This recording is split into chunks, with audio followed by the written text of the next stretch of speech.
Hello friends, कैसे हैं आप लोग। उम्मीद करता हूं आप सभी लोग ठीक होंगे। फ्रेंड्स, एक बार फिर से आपका स्वागत है हमारे यूट्यूब चैनल मेडी साइंस ट्यूटोरियल में। फ्रेंड्स, कुछ विपरीत परिस्थितियों की वजह से आपकी क्लासेस नहीं आ पा रही थी, लेकिन अब सारी परिस्थितियां अनुकूल हैं, तो आज से आपकी क्लासेस स्टार्ट हो रही हैं। आज की क्लास में हम लोग यहाँ पे टॉप एमसीक्यू को पढ़ने वाले हैं, और ये जो हमारे एमसीक्यू हैं, ये आपके ऑल स्टेट एनएचएम के लिए इंपॉर्टेंट है, एम्स लैब टेक्नीशियन के लिए इंपॉर्टेंट है, एसजीपीजीआई लखनऊ, ठीक है, और जो आपकी आगामी वैकेंसी है पीजीआई चंडीगढ़ की, उसके लिए भी आपका ये इंपॉर्टेंट है। तो जितने भी स्टूडेंट पीजीआई चंडीगढ़ का फॉर्म अप्लाई किए हैं, वो हमारे चैनल से जुड़कर अपनी प्रिपरेशन स्टार्ट कर सकते हैं। और साथ में जो आपके ऑल स्टेट लैब टेक्नीशियन की एग्जाम है, उसके लिए भी इंपॉर्टेंट है, जैसे कि आपका ओडिशा हुआ, राजस्थान हुआ, उत्तर प्रदेश हुआ, इन सभी स्टेट के लिए जो एमसीक्यू है आपका ये इंपॉर्टेंट है। फ्रेंड्स, मैं आपको बता देना चाहता हूँ, अगर आपको कोई डाउट है, कोई आपको प्रश्न पूछना है, तो हमारा व्हाट्सएप नंबर है 63077182 इस पे आप व्हाट्सएप मैसेज करके अपनी भी कोई भी जो भी राय है या फिर कोई भी प्रश्न है वो आप पूछ सकते हो। और साथ में अगर आप हमारे इंस्टाग्राम पे फॉलो करना चाहते हो, तो हमारा ये आईडी है मनी तिवारी 123, इसको सर्च करके आप फॉलो कर सकते हो। टेलीग्राम का भी ये लिंक है, इसको सर्च करके आप टेलीग्राम पे ज्वाइन कर सकते हो। तो चलिए फ्रेंड्स, देरी ना करते हुए आज के प्रश्नों की शुरुआत करते हैं। पहला प्रश्न आपका यहाँ पे ये है कि P24 एंटीजन आने, यानी कि आपका जो P24 एंटीजन है वो आपका कहाँ पे पाया जाता है। ऑप्शन आपके दिए हुए हैं HBsAg, HCV, HIV और आपका रेबीज वायरस। तो देखिए फ्रेंड्स, अगर मैं बात करूंगा P24 एंटीजन की, तो P24 जो एंटीजन है वो मोस्ट एबुडेंट प्रोटीन है। क्या है आपका मोस्ट एबुडेंट प्रोटीन है, किसका, HIV स्ट्रक्चर का, यानी कि HIV की जो वायरस है, ठीक है, HIV जो वायरस है, इसके स्ट्रक्चर में सबसे ज्यादा जो प्रोटीन पाया जाता है वो आपका क्या पाया जाता है, P24 प्रोटीन पाया जाता है। तो आंसर तो आपको पता चल गया होगा कि option number C is the right हो गया। ठीक है, अब यहाँ पे आपको ये देखना स्ट्रक्चर, ये स्ट्रक्चर आपके वायरस का है, कौन सा वायरस है, तो आप सभी को पता चल गया कि आपके ये HIV वायरस का स्ट्रक्चर है। ठीक है, HIV वायरस का ये स्ट्रक्चर है।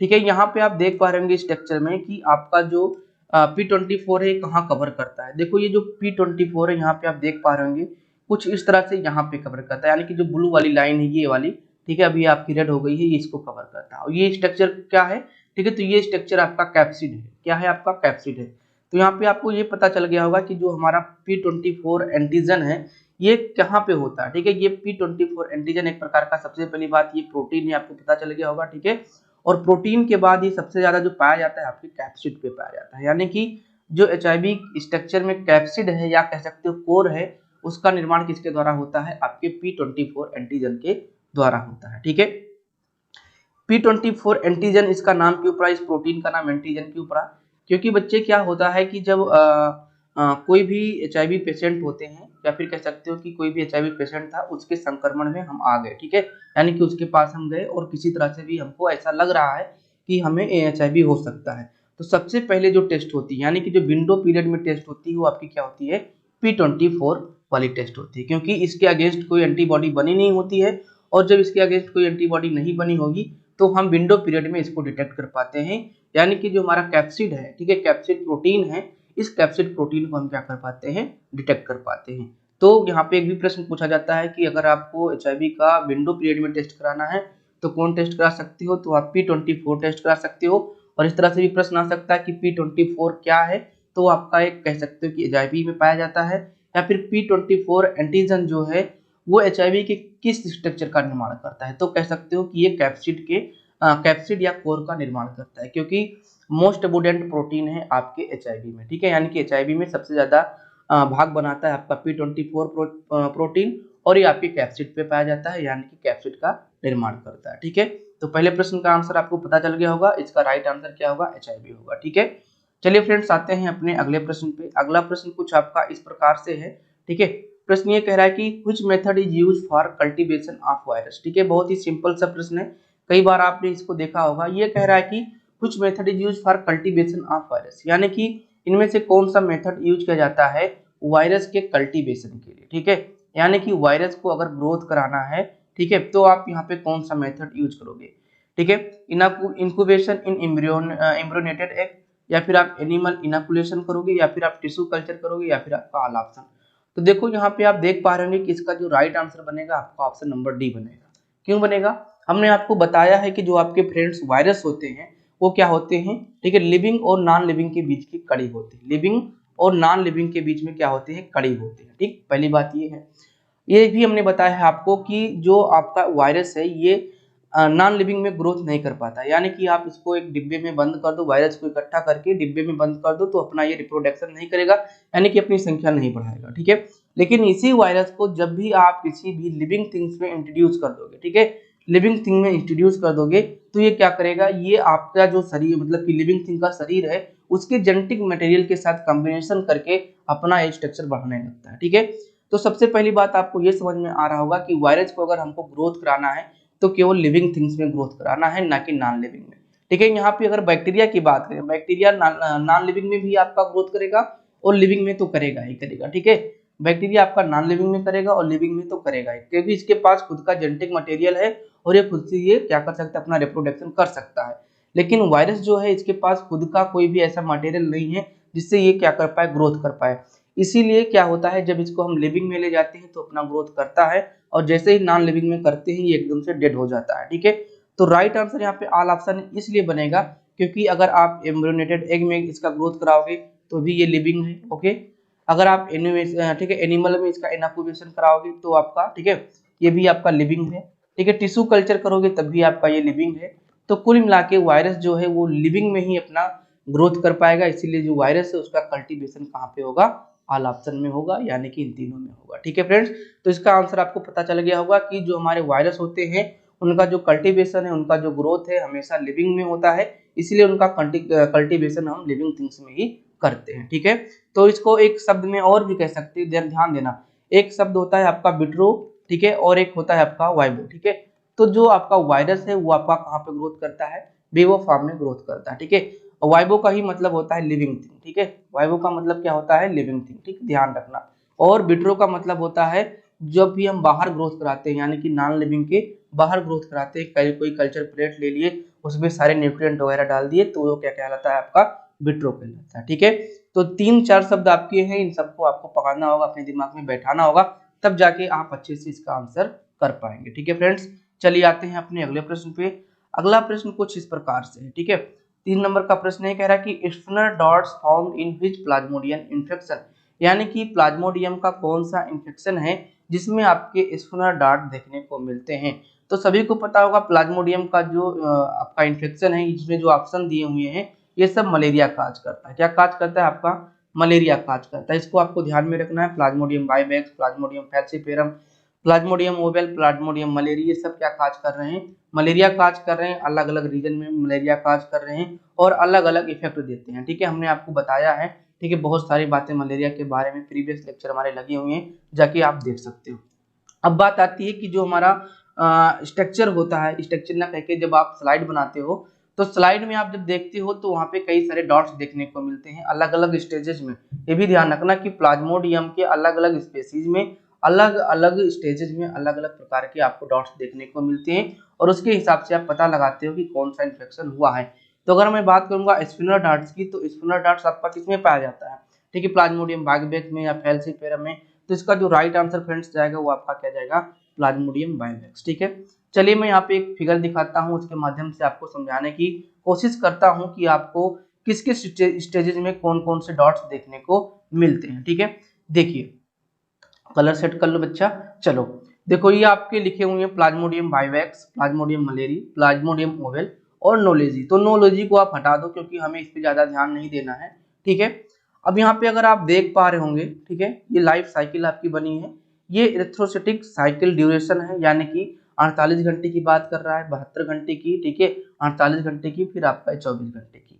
ये आपकी स्टेजेस है, रिंग स्टेज है, ट्रोपोजॉइंट स्टेज है और स्नो जॉइंट स्टेज है, ठीक है। अब यहाँ पे देख पा रहे होंगे कि अगर मैं बात करूंगा प्लाज्मोडियम बाइवेक्स की, तो रिंग स्टेज में क्या देखने को मिलेगा, ठीक है, रिंग स्टेज में आपको सिंगल क्रोमेटिन डार्ट देखने को मिलेगा। क्या मिलेगा आपको, सिंगल क्रोमेटिन डार्ट यहाँ पे देखने को आपको मिलेगा, ठीक है। और अगर मैं बात करूंगा प्लाज्मोडियम मलेरी में, तो ध्यान देना यहाँ पे आपको सिंगल क्रोमेटिन डार्ट देखने को मिलेगा, यानी कि ये दोनों आपके बराबर हैं, यानी कि आपको प्लाज्मोडियम बाइवेक्स, प्लाज्मोडियम मलेरी दोनों के रिंग स्टेज में आपको सिंगल क्रोमेटिन डार्ट देखने को मिलेगा। उसके बाद में अगर मैं बात करूंगा प्लाज्मोडियम ओवेल की, तो फ्रेंड्स यहाँ पे प्लाज्मोडियम का जो ओवेल है इनमें फिम्ब्रेटेड आप आरबीसी देखने को मिलेगा और इसमें भी आपको सिंगल क्रोमेटिन डार्ट देखने को मिलेगा। यानी कि अगर मैं रिंग स्टेज की बात करूंगा तो जो भी लक्षण है आपकी स्लाइड की या फिर कह सकते हो आरबीसी के स्ट्रक्चर की वो आपका सेम है, ठीक है, यानी कि सब में सिंगल क्रोमेटिन डार्ट देखने को मिलेगा। लेकिन जैसे ही हम आगे आते हैं, जिसका जो ट्रोफोजॉइड स्टेज है, प्लाज्मोडियम बाइबेक्स का जो ट्रोफोजॉइड स्टेज है, इसमें आपको स्पिनर डार्ट्स देखने को मिलते हैं। यहाँ पे आप देख पा रहे हैं कुछ आपको स्पिनर डार्ट्स यहाँ पे दिखाई दे रहे हैं। जबकि अगर आप प्लाज्मोडियम मलेरी की बात करोगे, यानी कि प्लाज्मोडियम मलेरी के ट्रोफोजॉइड स्टेज में, तो आपको क्या देखने को मिलेगा, मूरर्स डॉट देखने को मिलेंगे या फिर मूरन क्लेफ्ट देखने को मिलेगा, ठीक है। तो ये भी आपको ध्यान में रखना है, स्पिनर डार्ट आपके प्लाज्मोडियम बाइबेक्स में, मोरर जो आपके हैं मलेरी में, ठीक है, और स्पिनर डार्ट्स भी आपको देखने को मिलता है प्लाज्मोडियम ओवेल में। तो दोनों ध्यान रखना कि स्पिनर डार्ट्स आपको बाइबेक्स में भी मिलेगा और आपके किस में मिलेंगे, आपके ओवेल में मिलेंगे, लेकिन प्लाज्मोडियम मलेरी में मूरस डार्ट देखने को मिलता है। तो आज एग्जाम में मान लीजिए, मतलब कि आज एमसीक्यू में हमारे सॉरी बच्चों, आज हमारे एमसीक्यू में स्पिनर डार्ट है, ठीक है, कल आपके एग्जाम में मूरस डार्ट देखने को मिल जाए तो आप क्या करोगे, आप प्लाज्मोडियम मलेरी लगाओगे, ठीक है, ये आपको ध्यान में रखना है। फिर अगर इसको जॉइंट स्टेज में देखेंगे, ठीक है, सीजोइंट भी इसको कहते हैं, इस स्टेज में अगर इसको देखेंगे तो प्लाज्मोडियम बाइबेक्स में आपको स्पिनर डार्ट देखने को मिलेगा, मलेरी में मूलर डार्ट देखने को मिलेंगे, फिर आपको ओवेल में स्पिनर डार्ट देखने को मिलेंगे, ठीक है। तो ये तीनों आपको ज्यादा ध्यान रखना है, और किसी, ठीक है, जो आपका जो अदर वाला है उसको ध्यान में ज्यादा नहीं रखना है, क्योंकि एग्जाम में यही तीन पूछे जाते हैं, ठीक है। तो ये आपका इमेज है, इसको आप देख सकते हो। इसका जो पीपीटी है आपको टेलीग्राम पे मिल जाएगा, साथ में अगर आप व्हाट्सएप से मैसेज कर देते हो तो व्हाट्सएप का हमारा ग्रुप है, उसमें मैं आपको ऐड कर दूंगा और वहां पे भी आपको ये पीडीएफ मिल जाएगा, ठीक है। तो चलिए फ्रेंड्स, आते हैं अपने अगले प्रश्न पे। अगले प्रश्न पे आने से पहले मैं बता देता हूँ एक बार फिर से कि स्पिनर डार्ट आपके कहाँ पे मिलते हैं, प्लाज्मोडियम बाइबेक्स में मिलते हैं। तो ऑप्शन नंबर यहाँ पे आपका जो राइट जाएगा वो आपका option number A is the right जाएगा, ठीक है। चलिए आते हैं अपने 4 नंबर के प्रश्न पे। 4 नंबर का एमसीक्यू फ्रेंड्स क्या कह रहा है, 4 नंबर का एमसीक्यू कह रहा है कि व्हिच स्टेटमेंट इज ट्रू। तो देखो आजकल का एक फैशन बन गया है, फैशन का मतलब कह सकते हो कि जो आपका एमसीक्यू है वो आपका एडवांस आने लगा है। तो कुछ स्टेटमेंट टाइप के प्रश्न आएंगे, कुछ मिलान करने की टाइप, मैच करने के लिए प्रश्न आ सकते हैं आपके एग्जाम में, ठीक है। और ज्यादातर मैं बात करता हूँ यूपी ट्रिपल एससी की, तो यूपी ट्रिपल एससी में इस तरह के प्रश्न आते हैं और आपके एग्जाम में भी इस तरह के प्रश्न आ सकते हैं जब आपकी वैकेंसी कभी भी आएगी तो, ठीक है। तो कौन सा स्टेटमेंट आपका सही है आपको बताना है। तो देखिए सबसे पहला स्टेटमेंट आपका यहाँ पे दिया हुआ है, वायरस है बोथ डीएनए एंड आरएनए, ठीक है, यानी कह रहा है कि वायरस के बाद बोथ दोनों डीएनए और आरएनए होता है। तो भाई पहली बात तो यही गलत हो गया कि वायरस के पास दोनों यानी कि डीएनए आरएनए नहीं होता है। दूसरा आपका यहाँ पे स्टेटमेंट दिया है कि Gram positive bacteria have thick peptidoglycan than Gram negative, यानी कि जो आपका ग्राम पॉजिटिव बैक्टीरिया है उसके पास थिक पेप्टाइडोग्लाइकान का एक स्ट्रक्चर पाया जाता है, एक लेयर पाया जाता है अगर कंपेयर करेंगे ग्राम नेगेटिव की, ठीक है। चलिए भाई इसको थोड़ा सा हम अभी ध्यान में रखेंगे, दूसरे वाले पॉइंट को कुछ ऐसा लग रहा है कि शायद यही ना सही है, ठीक है। हम अभी नहीं कह रहे कि ये सही, क्योंकि हमको अभी और भी स्टेटमेंट पढ़ने हैं, ठीक है। अब आप बात करते हैं सी वाले पे, प्रोटोजोआ आर प्रोकैरियोटिक। तो भैया नहीं, प्रोटोजोआ आपके प्रोकैरियोटिक नहीं होते हैं, प्रोटोजोआ आपके क्या होते हैं, यूकैरियोटिक होते हैं। क्या होते हैं भाई साहब, प्रोटोजोआ आपके यूकैरियोटिक होते हैं।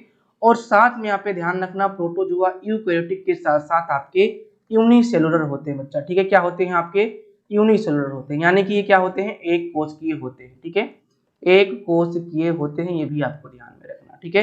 तो प्रोटोजोआ क्या है, प्रोटोजोआ प्रोकैरियोटिक ना होके यूकैरियोटिक है और साथ में एक कोशिकीय है। और उसके बाद में अगला ऑप्शन हमारा है bacteria have either DNA and RNA. तो देखो भाई यहाँ पे ये भी गलत है, उसके बाद में सी भी गलत है और ए वाला हमने आपको बता ही दिया। तो सही क्या है, सही मेरे लाल आपका option number B is the right है।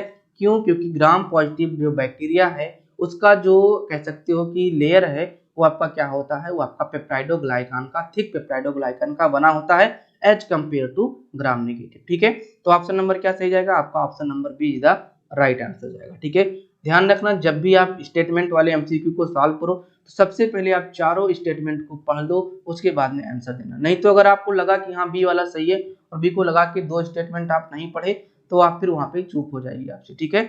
चलिए फ्रेंड्स आते हैं अपने अगले प्रश्न पे।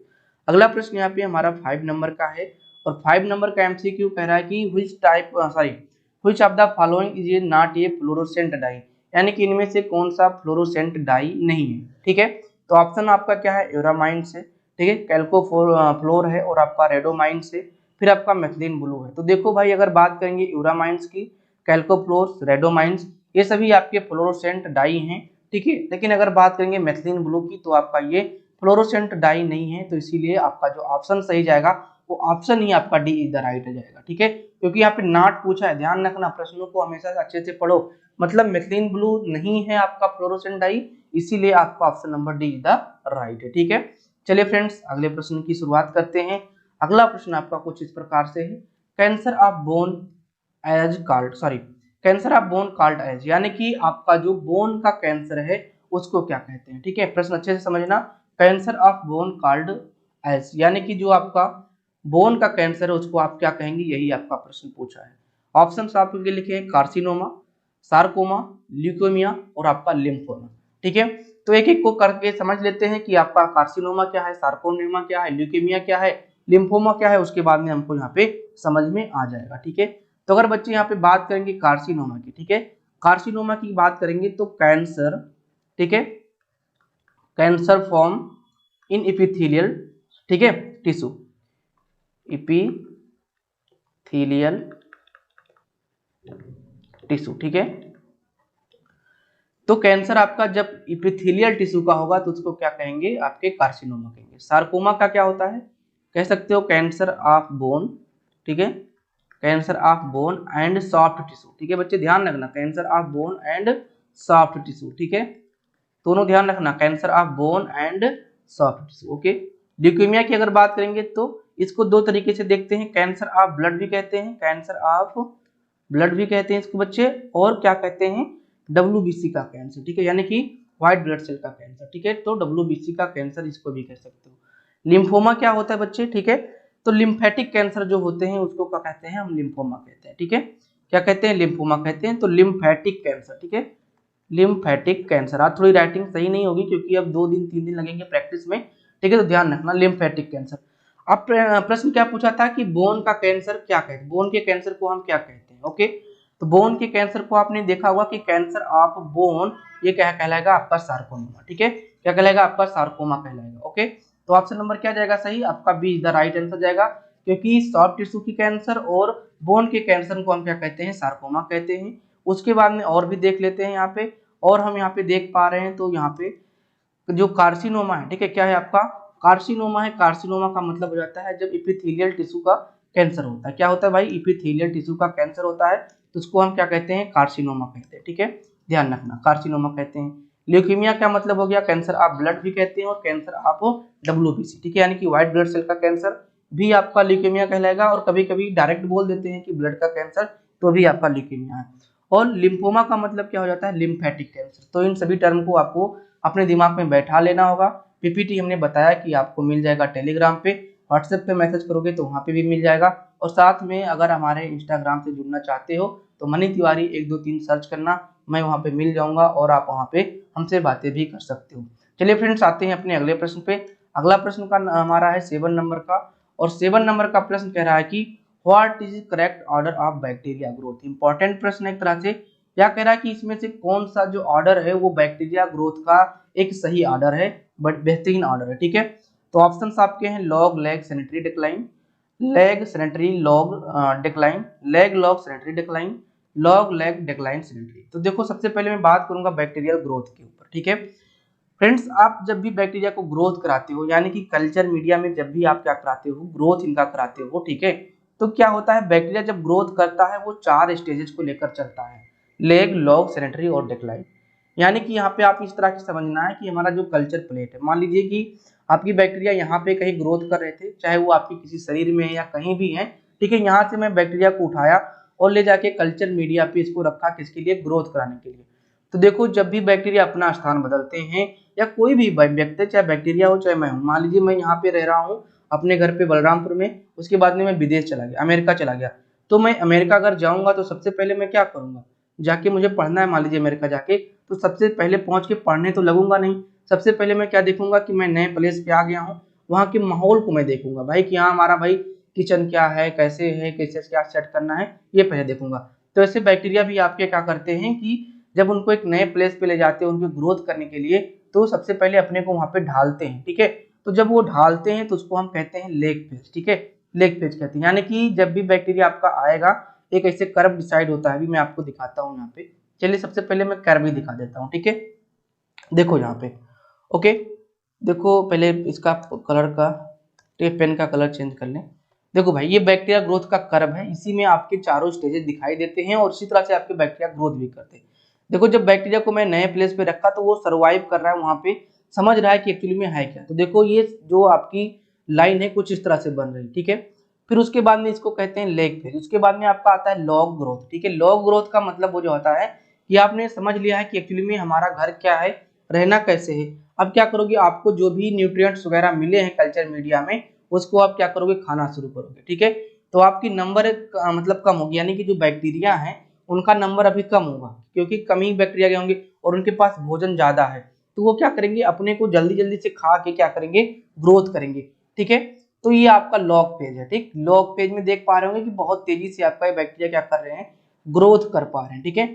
अब एक्चुअली में क्या हुआ, जितना भी हमारा न्यूट्रिएंट था, ठीक है, जितना भी हमारा पोषक पदार्थ था कल्चर प्लेट में वो तो हम लोगों ने खा लिया। और जब हम लोगों ने खाया भी तो साथ में हमें ताकत आई और फिर हमने अपनी संख्या भी बढ़ाई, ठीक है। तो लॉग फेज में क्या करते हैं, बैक्टीरिया अपनी संख्या भी बढ़ा लिए हैं, ठीक है। 1 से 2, 2 से 4 इस तरह से अपनी संख्या बढ़ा लिए हैं बाइनरी फिजन के द्वारा। अब क्या हो रहा है, इसी कल्चर मीडिया में बहुत सारे लोग हो गए हैं और खाने के लिए क्या है, अब कुछ मात्रा कम हो गया, ठीक है। तो एक्चुअली में अब इनको क्या करना है, थोड़ा सा आप कह सकते हो अभी फाइट इनको नहीं करना है, लेकिन आराम से लोग क्या कर पा रहे हैं, भोजन नहीं कर पा रहे हैं, ठीक है। तो इसको हम सैनिटरी फेज कहते हैं, यानी कि पहले तो बैक्टीरिया ने समझा, ठीक है, ये समझा कि मैं क्या हूँ भाई, कहाँ पे आ गया हूँ। फिर समझने के बाद तेजी से अपनी पढ़ाई स्टार्ट की, ग्रोथ की, ठीक है। खाना पीना खाया बहुत अच्छे से, लेकिन अब कुछ दिन बीत गए ना, संख्या कुछ ज्यादा होगी तो क्या कह रहे हैं, अब इनके अंदर क्या हो गई, स्थिरता आ गई है, भैया ठीक है चलो अपने आराम से काम करते हैं। तो कुछ देर तक तो ये आराम से काम करेंगे, फिर क्या होगा, इस आराम में भी इतनी ग्रोथ ये लोग की है और इनकी संख्या और बढ़ गई, ठीक है। संख्या तो बहुत हो गई लेकिन अब खाने के लिए भाई कुछ भी नहीं बचा है। तो अब यहाँ पे क्या करना है, जो खाएगा वही सरवाइव करेगा। तो भैया जो स्ट्रांग है बैक्टीरिया वो तो अपना सरवाइव कर पा रहे हैं और जिनको खाने को नहीं मिल पा रही क्या उनका हो रहा है, उनका डेथ हो रहा है, ठीक है। उनका क्या हो रहा है, डेथ हो रहा है। तो आप यहाँ पे देख पा रहे हैं पहले तो माहौल बना, माहौल के बाद में एक तेजी से इनकी ग्रोथ हुई, ग्रोथ के बाद फिर एक लाइन यहाँ पे बन गया कि हाँ भाई ठीक है सब कुछ सही आराम से चल रहा है, ठीक है। उसके बाद में फिर जब लड़ाई तेजी से हुई तो इनका फिर डेथ होना शुरू हुआ। तो जो ग्राफ है वो सीधा फिर डाउन जाता है, ठीक है। ग्राफ क्या होता है, सीधा डाउन जाता है। तो इन सभी ग्राफ में जो सबसे पहला स्टेज है वो आपका लेग होता है, फिर लॉग होता है, फिर सैनिटरी होता है, फिर उसके बाद में डेथ वाली होती है, ठीक है। तो ये कुछ कर्व है, ये टाइम के साथ आप देख पा रहे होंगे, ये आपका यहाँ पे है लॉग वाला, ठीक है। ये बैक्टीरिया है और ये आपकी टाइमिंग है। और इसके साथ अगर मैं बैक्टीरिया ग्रोथ कर्व यहाँ पे अगर फ्लैट करूंगा तो कुछ इसी प्रकार से आपका बनता है, इसको ध्यान में रखना है। और ये चारों स्टेज आपके क्या हो जाते हैं, आपका सी नंबर राइट जाएगा, यानी कि आपका लेग, लॉग, सैनिटरी और आपका डेक्लाइन। डेक्लाइन को क्या कहते हैं, डेथ वाला भी बोलते हैं, ठीक है। डेक्लाइन को डेथ भी बोलते हैं, ठीक है।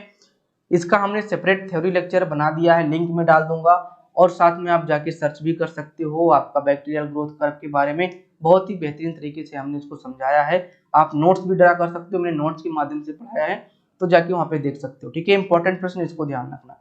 चलिए फ्रेंड्स आते हैं अपने अगले प्रश्न पे। अगला प्रश्न क्या है हमारा, अगला प्रश्न यहाँ पे लिखा है न्यूक्लियोटाइड मेड अप ऑफ, यानी कि हमारे जो न्यूक्लियोटाइड होते हैं वो किससे बने होते हैं, ठीक है। न्यूक्लियोटाइड का मतलब आप समझ गए होंगे, आपका डीएनए और आरएनए से बात की जा रही है। तो अगर मैं बात करूंगा ऑप्शंस की तो न्यूक्लियोटाइड के ऑप्शंस में है नाइट्रोजन और पेंटोज शुगर, ठीक है। फिर दूसरा है नाइट्रोजन बेस और आपका न्यूक्लियोटाइड, न्यूक्लियोटाइड फास्फेट, और डी ऑप्शन आपका यहाँ पे नाइट्रोजनस बेस, पेंटोज शुगर और आपका फास्फेट, ठीक है। तो राइट आंसर तो आपका सबसे पहले जाएगा ऑप्शन नंबर डी, क्योंकि जो आपके न्यूक्लियोटाइड होते हैं वो आपके नाइट्रोजनस बेस से बने होते हैं, पेंटोज शुगर से बने होते हैं और साथ में आपके ये किससे बने होते हैं, आपके फास्फेट से मिलकर बने होते हैं। अब यहाँ पे एक चीज आपको ध्यान में रखना है कि जो आपका न्यूक्लियोटाइड है, अगर मैं डीएनए और आरएनए की बात करेंगे तो दोनों में डिफरेंस जो होता है नाइट्रोजन बेस और पेंटोज शुगर के आधार पे होता है, ठीक है। अगर मैं यहाँ पे लिख देता हूँ डीएनए, ठीक है, डीएनए की अगर बात करता हूं तो डीएनए में जो आपका नाइट्रोजनस बेस होगा आपका क्या होगा, आपका थायमीन होगा भाई साहब, क्या होगा आपका थायमीन होगा, आपका गुआनिन होगा, ठीक है, आपका क्या होगा गुआनाइन होगा और आपका एक होगा साइटोसिन, ठीक है, क्या होगा आपका साइटोसिन, ठीक। ये क्या है आपका, ये आपका नाइट्रोजनस बेस है। और अगर मैं डीएनए के पेंटोज शुगर की बात करूंगा, ठीक है, डीएनए के पेंटोज शुगर की बात करूंगा तो कौन सा होगा, डीऑक्सीराइबोज होगा, ठीक है, डीऑक्सीराइबोज होगा बच्चे, ठीक है, डीऑक्सीराइबोज होगा। ध्यान रखने बात बहुत ही इंपॉर्टेंट है, इसको डिफरेंट कर सकते हो डीएनए और आरएनए को, ठीक है। तो नाइट्रोजनस बेस में डीएनए में आपका थायमिन, गुआनिन, साइटोसिन और आपका उसके बाद में अगर पेंटोज शुगर की बात करेंगे तो पेंटोज शुगर में आपका क्या हो जाएगा, डीऑक्सीराइबोज आपका यहाँ पे शुगर मिलेगा। जबकि अगर मैं यहीं पे बात करूंगा आरएनए की, किसकी, आरएनए की अगर मैं बात करता हूँ बच्चे, तो आरएनए में आपका क्या बदल जाता है, आपका एडेनिन आ जाएगा। ठीक है, किसकी बात कर रहा हूँ, नाइट्रोजनस बेस की बात कर रहा हूँ। ठीक है, आरएनए में नाइट्रोजनस बेस की बात कर रहा हूँ तो एडेनिन आपका हो जाएगा। उसके बाद में आपका यूरेसिल आ जाता है। ठीक है, यूरेसिल आ जाता है। उसके बाद में आपका गुआनिन आ जाता है। ठीक है, गुआनाइन आ जाता है और आपका फिर साइटोसिन आ जाता है। ठीक है, साइटोसिन आ जाता है। अब आप यहाँ पे देखो कि बदला क्या, देखो थायमिन इसमें भी है। ठीक है, और यहाँ पे थायमिन नहीं है, यानी कि आरएनए में थायमिन हट जाता है और डीएनए में थायमिन रहता है। थायमिन की जगह पे आ क्या जाता है, तो आपके यूरेसिल आ जाता है। ठीक है, क्या जाता है, यूरेसिल आ जाता है। अब बात आती है कि पेंटोज शुगर में आरएनए में कौन सा शुगर पाया जाएगा भाई। ठीक है, आरएनए में कौन सा शुगर पाया जाएगा, इसको भी आपको ध्यान में रखना है। तो आरएनए की अगर मैं बात करूंगा तो कौन सा शुगर पाया जाएगा, बताओ भाई कमेंट करके। ठीक है, तो आपका राइबोज पाया जाएगा। ठीक है, क्या पाया जाएगा, आपका राइबोज पाया जाएगा बच्चा। ठीक है, तो यहाँ पे आपने देखा कि डीएनए में क्या है, nitrogenous base thymine, guanine, cytosine है, और जो पेंटोज शुगर वो आपका डीऑक्सीराइबोज है, और आरएनए में एडेनिन है, यूरेसिल है, और उसके बाद में गुआनिन है। ठीक है, ध्यान रखना, साइटोसिन सॉरी हाँ उसके बाद में साइटोसिन है। ठीक, और जो आरएनए का राइबोज आरएनए में जो पेंटोज शुगर है आपका क्या है, वो राइबोज है। ठीक, ये आपको ध्यान में रखना है। और पूरी जो न्यूक्लियोटाइड है यानी कि आरएनए और डीएनए दोनों किससे मिलकर बने होते हैं, तो नाइट्रोजनस बेस, पेंटोज शुगर और आपके फास्फेट ग्रुप से मिलकर बने होते हैं। ये आपका इंपॉर्टेंट प्रश्न है। चलिए अगले प्रश्न की बात करते हैं। अगला प्रश्न आपका यहाँ पे 9 नंबर का है, और 9 नंबर का एमसीक्यू कुछ इस प्रकार से है, which type of following is not function of liver, यानी कि इनमें से कौन सा लीवर का फंक्शन नहीं है। ऑप्शंस क्या है, conversion of glucose into glycogen, यानी कि आपका ग्लूकोज का ग्लाइकोजन में कन्वर्ट होना, या फिर आपका अगला ऑप्शन है storage of glycogen, storage of bile, storage of fat soluble vitamin. तो प्रश्न क्या कह रहा है कि नॉट, देखो ध्यान रखना, कह रहा है कि इसमें से लीवर का फंक्शन कौन सा नहीं है। तो देखो भाई, conversion of glucose into glycogen ये है। ठीक है, ये लीवर का फंक्शन है।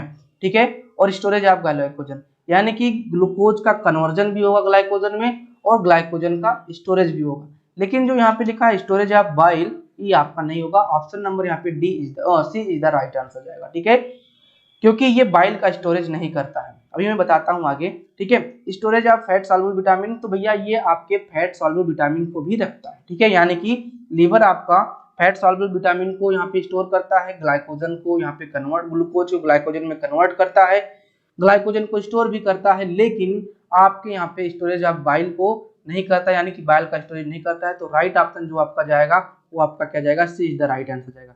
ध्यान रखना, बाइल का जो फॉर्मेशन है, ठीक है, बाइल का जो फॉर्मेशन है, बाइल का जो फॉर्मेशन है वो तो आपके लीवर के द्वारा हो रहा है भाई साहब। बाइल का फॉर्मेशन है वो आपके लीवर के द्वारा हो रहा है, लेकिन जो स्टोरेज है, ठीक है, जो स्टोरेज है बच्चा, स्टोरेज आपके गाल ब्लेडर के द्वारा होता है। किसके द्वारा, गाल ब्लेडर के द्वारा होता है। ठीक है, ध्यान रखना, स्टोरेज जो है आपके किसके द्वारा होता है, आपके गाल ब्लेडर के द्वारा होता है। ठीक है, बाइल का फॉर्मेशन तो लीवर में होगा, लेकिन स्टोरेज आपके गाल ब्लेडर में होगा, इसीलिए option number see the right है।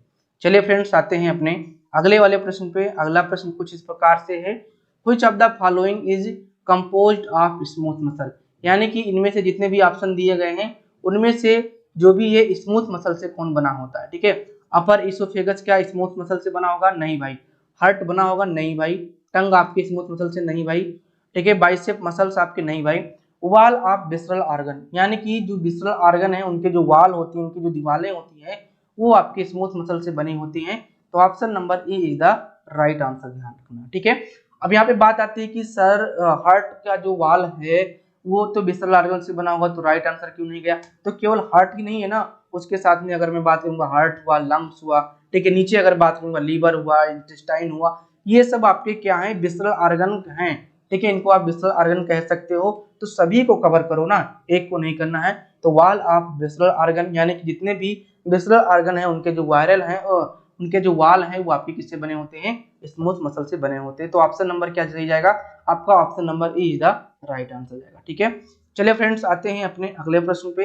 अगला प्रश्न यहाँ पे आपका है 11 नंबर का, which cell is a macrophages found in central nervous system, यानी कि कौन सा इसमें से जो सेल दिया हुआ है वो एज ए वर्क करेगा आपके माइक्रोफेजेज के, और साथ में वो आपके सेंट्रल नर्वस सिस्टम में पाया जाएगा।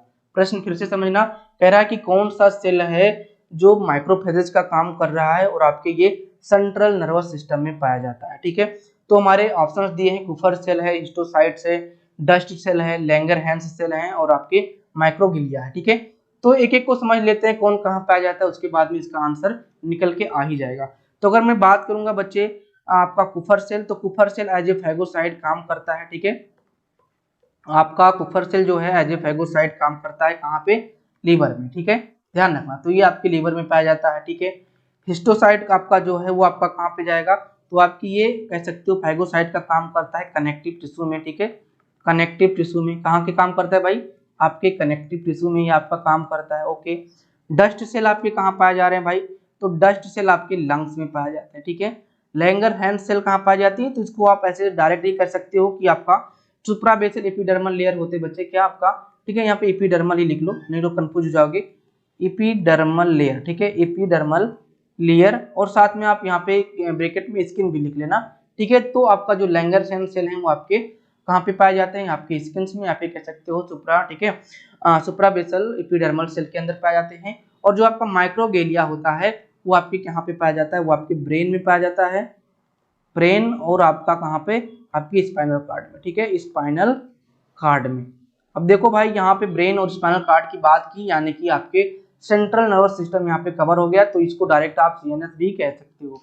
तो माइक्रोगेलिया आपका सीएनएस जाएगा, लैंगरहैंस आपके स्किन, डस्ट सेल आपके लंग्स में पाए जाते हैं, हिस्टोसाइट्स आपके कनेक्टिव टिश्यू में पाए जाते हैं और कुफर सेल आपके लीवर में पाए जाते हैं। तो राइट आंसर क्या पूछा है, ये पूछा है सेंट्रल नर्वस सिस्टम में एज ए माइक्रोफेजेस कौन काम कर रहा है, तो option number E is the right answer जाएगा, माइक्रोगेलिया इज द राइट आंसर जाएगा। देखो मैं चाहता तो यहाँ पे 4 ऑप्शन इंक्लूड कर सकता था, केवल 4 ऑप्शन ही रख सकता था, लेकिन मुझे क्या है, मुझे बताना है सारे को, यानी कि मैं चाहता हूँ कि आप कुफर सेल के बारे में भी जान जाओ, हिस्टोसाइट्स के बारे में भी जान जाओ, डस्ट सेल के बारे में भी जान जाओ, लैंगरहैंस के बारे में जान जाओ, और साथ साथ में जो आपका प्रश्न है माइक्रोगेलिया उसके बारे में तो जान ही जाओ। तो option number E is the right answer जाएगा। साथ साथ में चारों को और पढ़ लेना कि कौन कौन से जो आपके इम्यून सिस्टम के रूप में काम करते हैं सेल, वो कहाँ कहाँ पे पाए जाते हैं। ठीक है, चलिए फ्रेंड्स आते हैं अपने अगले प्रश्न पे। अगला प्रश्न यहाँ पे हमारा 12 नंबर का है, और 12 नंबर का प्रश्न कह रहा है कि which of the following Mycobacterium is a causative agent of Buruli ulcer, यानी कि माइक्रोबैक्टीरियम का कौन सा ऐसा एजेंट है जो कि ब्रूसेली अल्सर को काज करता है। अगर मैं बात करूं ब्रूसेली अल्सर की, तो ये कह सकते हो कि आपके स्किन को इफेक्ट करता है। ठीक है, स्किन को इफेक्ट करता है। और अगर बात करूंगा कि ब्रूसेली अल्सर किस माइक्रोबैक्टीरियम के द्वारा काज किया जाता है, ऑप्शंस आपके कुछ हैं, माइक्रोबैक्टीरियम एबुयम इंट्रासेलुलर, ठीक है, माइक्रोबैक्टीरियम जीनोपाई, ठीक है, माइक्रोबैक्टीरियम अल्सरान और आपका माइक्रोबैक्टीरियम माइलोनेंस। ठीक है, तो अगर इसके मैं राइट आंसर की बात करूंगा इसके 12 की, तो आपका क्या जाएगा, ये आपका 12 नंबर का जो राइट आंसर जाएगा आपका Mycobacterium ulcerans is the right answer जाएगा। ठीक है, तो option number C is the right यहाँ पे आंसर जाएगा, इसको आपको यहाँ पे ध्यान में रखना है। ब्रूसेली अल्सर जो आपके हैं माइक्रोबैक्टीरियम अल्सरान के द्वारा यहाँ पे खाज होता है। ठीक है, चलिए फ्रेंड्स आते हैं अपने अगले प्रश्न पे। ठीक है, अगला प्रश्न यहाँ पे हमारा 13 नंबर का है। 13 नंबर का जो एमसीक्यू वो कह रहा है कि which of the following is high level disinfectant. ठीक है, यानी कि हाई लेवल का डिसइंफेक्टेंट कौन सा है, फिनॉल है, ग्लूटरल्डिहाइड है, ठीक है, लोडोफोर्स है, या फिर आपका क्लोरोहेक्साडाइन है। तो इसका अगर बात करें राइट आंसर की, तो आपके जो हाई डिसइंफेक्टेंट में जाने जाते हैं ग्लूटरल्डिहाइड जाना जाता है, option number be the right answer जाएगा। इसको हम 2% में भी यूज करते हैं या फिर हम इसको 5% में यूज करते हैं। ठीक है, तो स्टेलाइजेशन और डिसइंफेक्टेंट की जो थ्योरी लेक्चर है वो आपको जल्द ही मिल जाएगी बेहतरीन तरीके से। वैसे तो पुराने लेक्चर हमारे स्टेलाइजेशन और डिसइंफेक्टेंट के पढ़े हुए हैं, लेकिन और भी बेहतरीन तरीके से पीपीटी के माध्यम से अगर आप पढ़ना चाहते हो तो 2-4 दिन आप वेट कर लो, बहुत ही जल्दी ही ये क्लासेस आ जाएंगी। और उसके बारे में जितने भी आपके डिसइंफेक्टेंट है उनका कहाँ कहाँ पे यूज हो रहा है सभी के बारे में आपको यहाँ पे जानकारी मिल जाएगी। तो फ्रेंड्स आज टोटल हमने यहाँ पे 13 एमसीक्यू अपलोड किया था, क्योंकि पहला दिन था, कई दिनों बाद क्लासेस लिया, तो हमने सोचा कि सबसे पहले धीरे धीरे शुरुआत करते हैं। इसके बाद में आपको एमसीक्यू के नंबर जो है वो आपके बढ़ते जाएंगे। सारे एमसीक्यू को हमने बेहतरीन तरीके से एक्सप्लेन किया है। आपको अगर लेक्चर अच्छा लगा है तो आप एक बार इसको लाइक कर देना और अपने दोस्तों में शेयर कर देना, और अगर आप चैनल पर नए हैं तो इसको सब्सक्राइब कर देना, और साथ में कमेंट करके ये बताना फ्रेंड्स कि क्या आपको लाइव क्लास भी चाहिए। अगर आपको लाइव क्लास चाहिए तो आप कमेंट करके बताओ। जितने भी बच्चे लाइव क्लास के लिए चाहते हैं कमेंट करके बताओ, मैं एक समय निकाल कर आपको लाइव क्लासेस भी दे दिया करूंगा, क्योंकि लाइव क्लास में क्या होता है, हम एक दूसरे से डायरेक्ट इंटरफेस कर पाते हैं, तो उससे हम लोग बेहतरीन तरीके से अपनी पढ़ाई कर पाते हैं। ठीक है, तो आज के लिए इतना ही, मिलते हैं नेक्स्ट लेक्चर में। तब तक के लिए अपना ख्याल रखिए, स्वस्थ रहिए, मस्त रहिए। Thank you.